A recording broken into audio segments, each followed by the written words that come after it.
श्रीनटेश्वरप्रसादसिद्ध्यर्थे जपे विनियोगः। ॐ नम्याय नमः अङ्गुष्ठाभ्याम् नमः।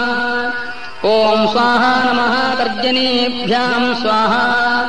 ॐ वषट्काराय नमः मध्यमाभ्याम् वषटे।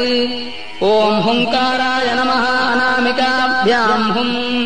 ॐ वौषट्काराय नमः कनिष्ठिकाभ्याम् वौषटे। ॐ फट्कराय नमः करतलकरपृष्ठाभ्याम् फटे। ॐ नम्याय नमः हृदयाय नमः। ॐ स्वाहा नमः शिरसे स्वाहा। ॐ वषट्काराय नमः शिखायै वषटे। ॐ हुङ्काराय नमः कवचाय हुम्। ॐ वौषट्काराय नमः नेत्रत्रयाय वौषटे। ॐ फट्कराय नमः अस्त्राय फटे। ॐ भूर्भुवः सुवरोम् इति दिग्बन्धः ध्यानम्।